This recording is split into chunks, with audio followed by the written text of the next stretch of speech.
There are legends meant to entertain, and then there are legends meant to warn. In the frozen forests of Canada, where winter can erase entire communities and silence stretches for hundreds of kilometers, there is a name spoken carefully, if at all: the Wendigo.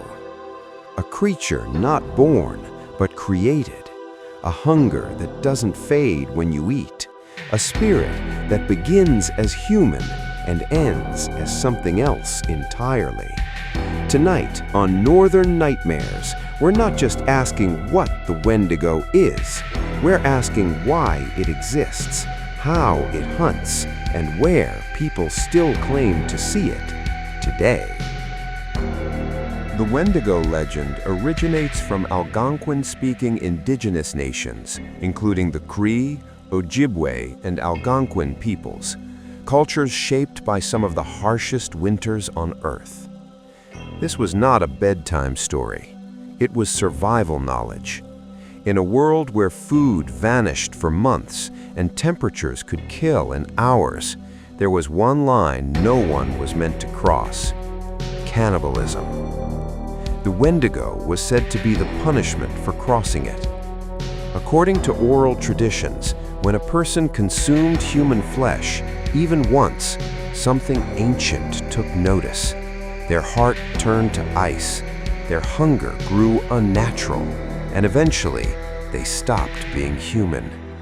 The Wendigo was never just a monster. It was a moral boundary, a warning shaped like a nightmare.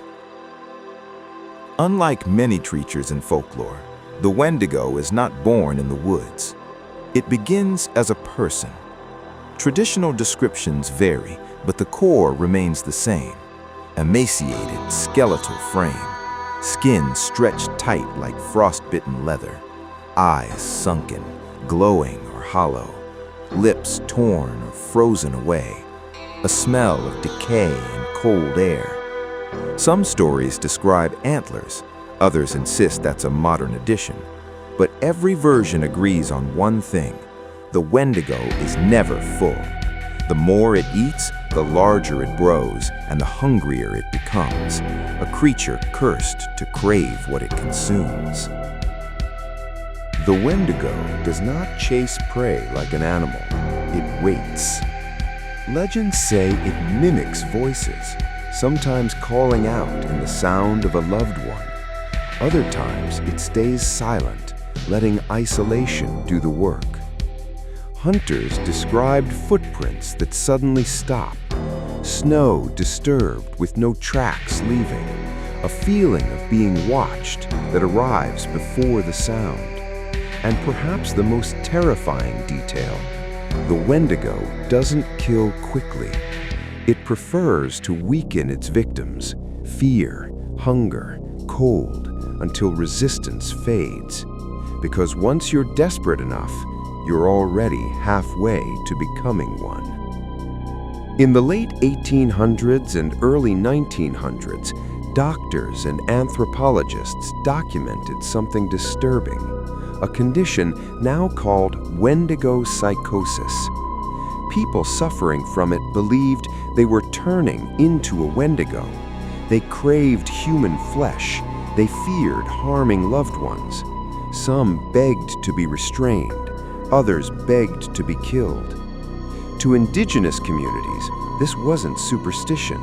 It was proof that the Wendigo was real enough to destroy a mind. Whether spirit, illness, or both, the results were the same. Algonquin wilderness. Hunters have reported massive figures moving between trees with impossible speed, often followed by sudden silence in the forest. Northern Ontario and Manitoba. Campers describe hearing footsteps circling tents, stopping just out of sight, with no tracks in the morning. Remote communities.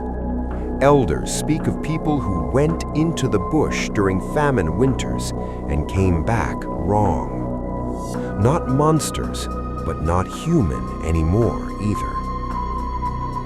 The Wendigo survives because it reflects something uncomfortable, Not claws, not fangs. Hunger, greed, isolation. It asks a question most horror avoids. What happens when survival costs your humanity? And in long Canadian winters, that question still echoes through the trees.